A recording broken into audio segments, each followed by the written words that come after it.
students. Welcome to Chapter 12, Jupiter and Saturn.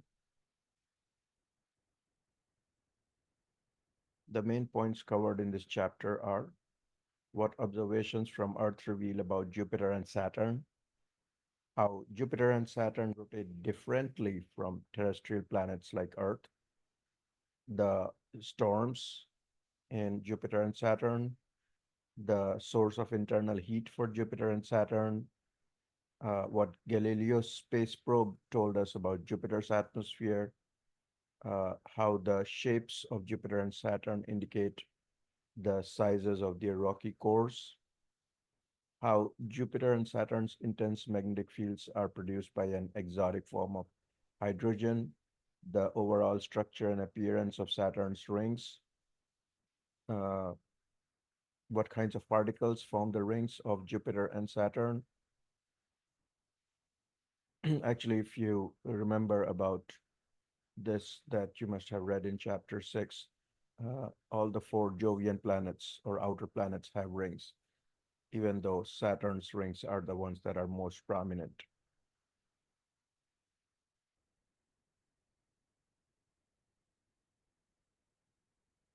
Here is some information about Jupiter. Um, Let me point out some of the important ones here. The orbital period of Jupiter is about 12 years, so it takes about 12 years to go around the sun.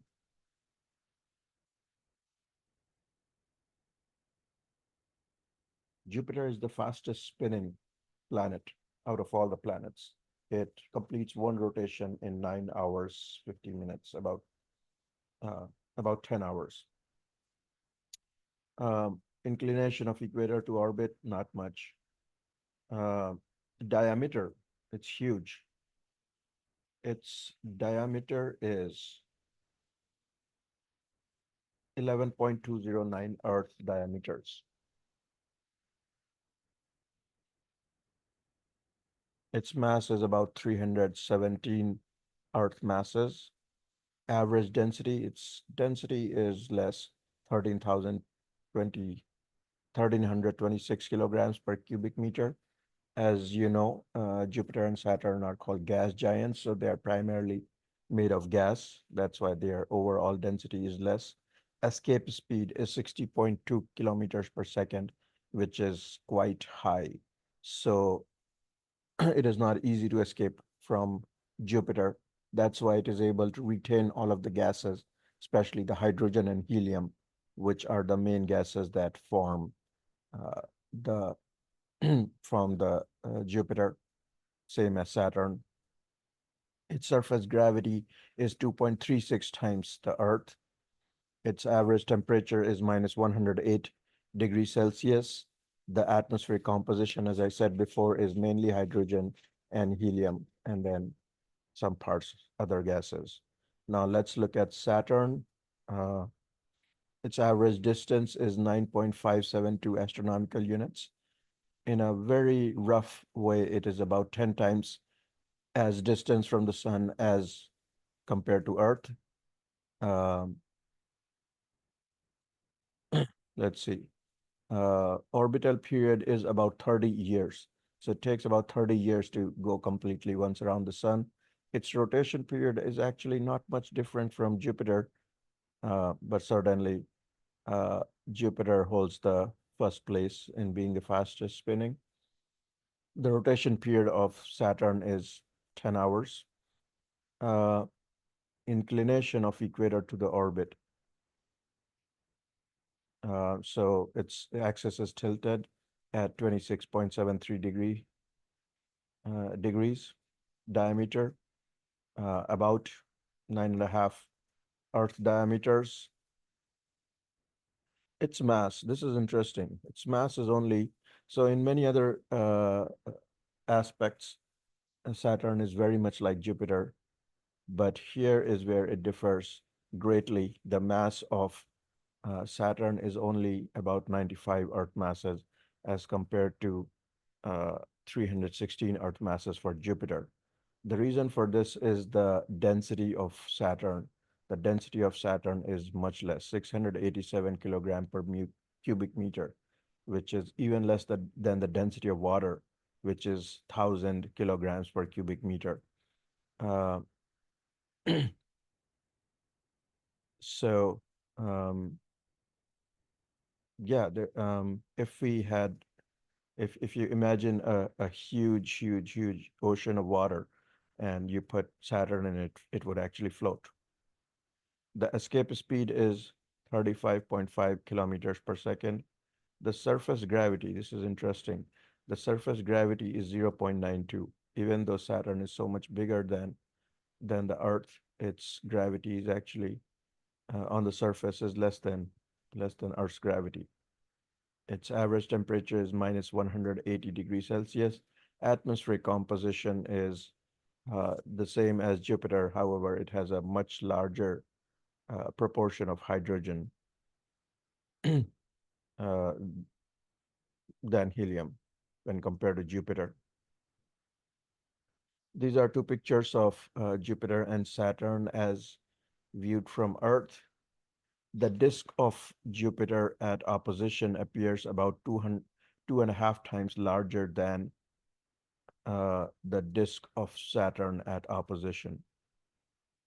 So the rings are about 202.5 times wider than the body of Saturn. Both planets display dark and light bands, though these are fainter on Saturn. Here's a more detailed picture uh, of Jupiter. It has these belts. These are called southern equatorial belt and the northern equatorial belt.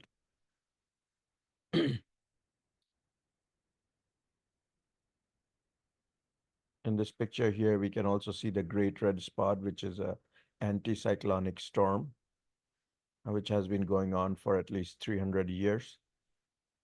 This one is shadow of Europa, which is a moon of Jupiter. Here's a more close-up individual picture of Saturn. It also has these different light-colored belts, dark-colored and light-colored belts.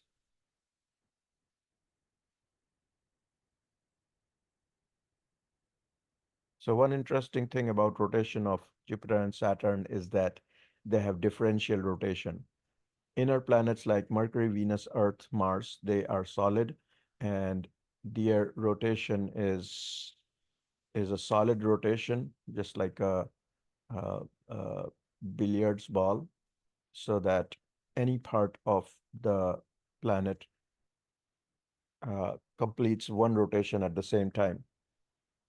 Takes the same amount of time for every part of the planet to complete one rotation. However, if you swirl some water in a pan or a bowl, you will see that different parts move at different rates, and uh, they take different amount of time to complete one rotation. And that is called differential rotation. Uh, this is also seen in the sun.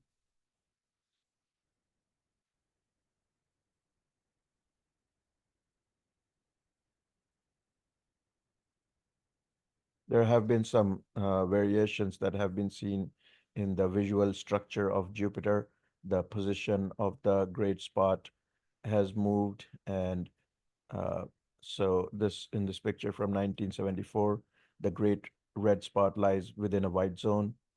In 1979, the dark belt has encroached on the great red spot, and then in 1995, the great red spot again lies within the white zone. And then there have been times during which one of the belts has disappeared.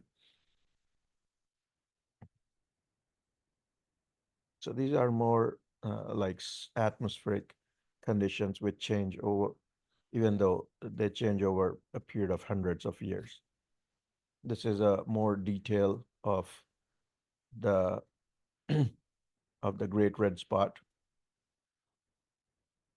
This 1979 image from Voyager 2 shows atmospheric turbulence in the direction of winds around the Great Red Spot. Winds within the greater spot itself make it spin counterclockwise, completing a full revolution in about 6 days.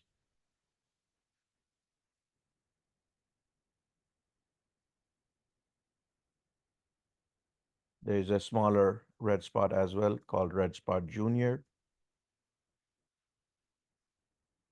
This is what Jupiter looks like from the north end and the south end, north and the south pole.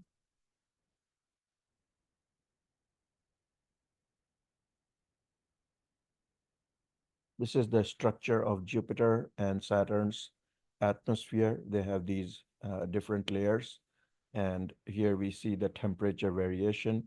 The temperature variation is just like Earth, but a little bit less complicated. There's only one hump here. Uh, the temperature is high closer to the surface, and then it drops as you go higher, gets to a minimum, and then starts increasing again. Same for Jupiter and Saturn. Although Saturn has lower atmospheric temperatures than Jupiter, which would be expected because Saturn is twice as far from the sun as compared to Jupiter. Saturn has weaker surface gravity than Jupiter, so its cloud layers are more spread out. But the composition is pretty much the same. Uh, at the bottom, there is water vapor, and then there's ammonium hydrosulfide and ammonia clouds.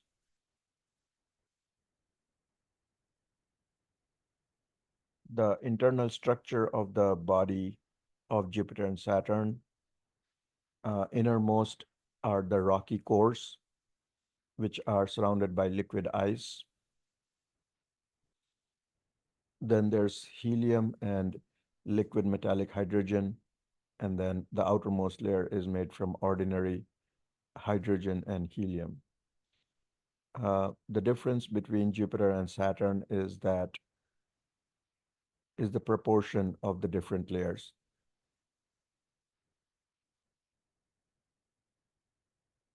As we can see, the biggest part of the volume of Jupiter is occupied by the helium and liquid metallic hydrogen, which is more condensed and is dense, whereas a larger part in the case of Saturn is occupied by ordinary hydrogen and helium, which is in the form of a gaseous state and therefore less dense, which is what leads to the lower overall density of Saturn. Both Jupiter and Saturn have very strong magnetic fields, especially Jupiter. Jupiter has the strongest magnetic field uh, after the sun, and its magnetic storms are so strong that we have these little projects. NASA has made these little radio antenna projects that students can make. It's called the Jove project. And from that, you can hear the magnetic disturbances and magnetic storms that are happening on the Jupiter. Um, just like Earth, the magnetic field provides a magnetopause and stops the solar wind from uh, reaching Jupiter.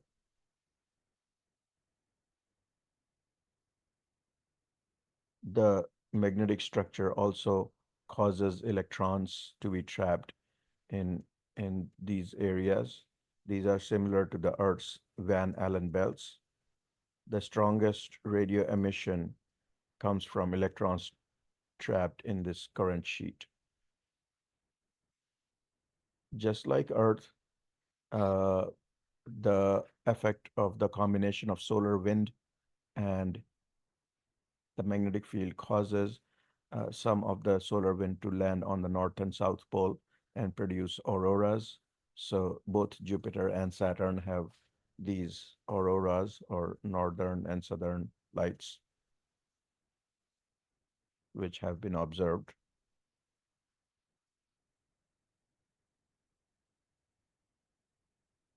Now, the next several slides are totally devoted to the study of um, the rings of Jupiter.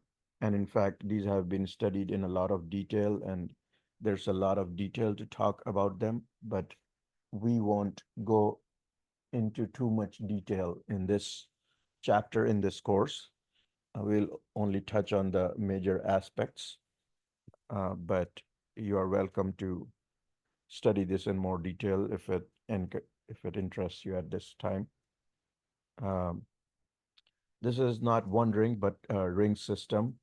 There are many, many rings, and they have been given different names. The biggest rings are the A, B, and C ring, but there are many more. Um, they are made of ice chunks primarily. The view of these rings can be different in different years, depending on the relative position of the Earth and the relative position of the Saturn with respect to the Earth.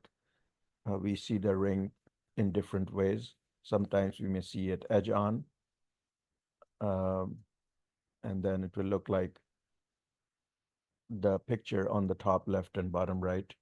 And at other times, we may see the top of the ring or the bottom of or the underside of the ring, and then the pictures on the top right and bottom left show what it looks like during those times.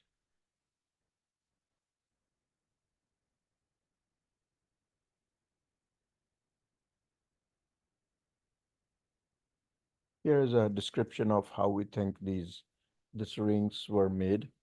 So all gravitational bodies produce this tidal effect, which causes anything that is circling around the central body um, to be stretched out in the direction.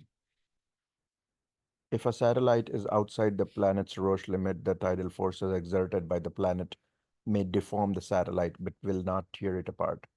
If the satellite crosses the planet's Roche limit, the tidal forces overwhelm the gravitational forces that hold the satellite together, and the satellite fragments. Fragments that are closer to the planet orbit faster in accordance with Kepler's third law. This spreads the fragments around the planet, and the result is a ring. So this is how the ring is formed.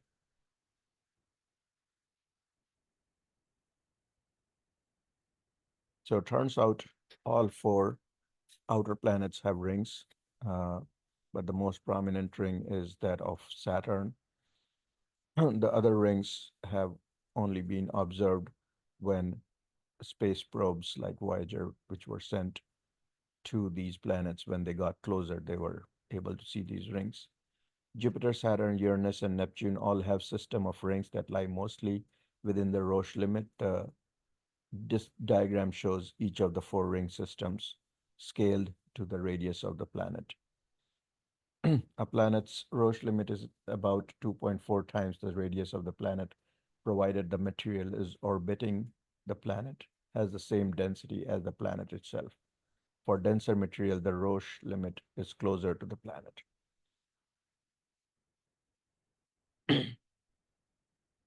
Here we can look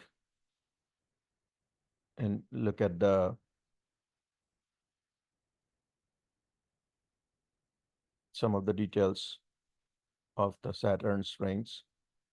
So there's the B ring, C ring, D ring. There's the Encke gap, Cassini division. Then there's E, F, G, and so on.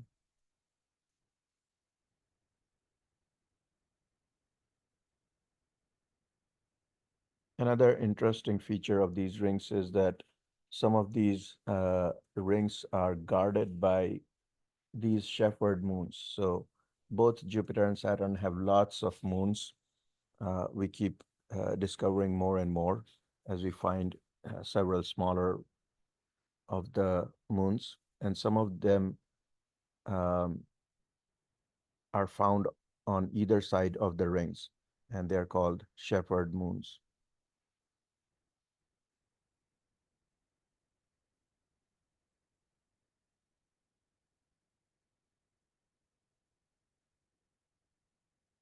Here's the A ring. It has the Encke gap in it. Then there's the Cassini division between A ring and B ring. Here's a more detailed systematic picture. And these are the Shepherd moons, the Pandora, Prometheus, uh, Atlas, Pan. Um, the Pandora and Prometheus surround the F ring.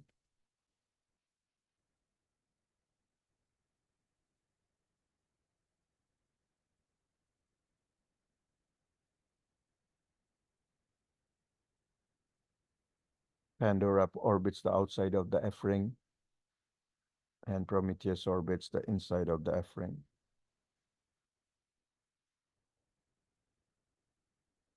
Then there's the Healer gap, which has Daphnis in it.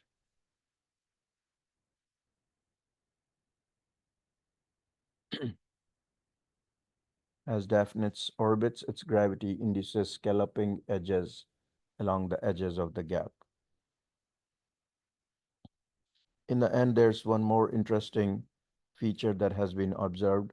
There are these lines of shadows that can be seen uh, on the rings of the Saturn, and they move in very interesting, mysterious ways. There is still research going on to study uh, why these kinds of structures are produced. They are not shadows made from light, but something else that is going on, which we will not get into too much at this point.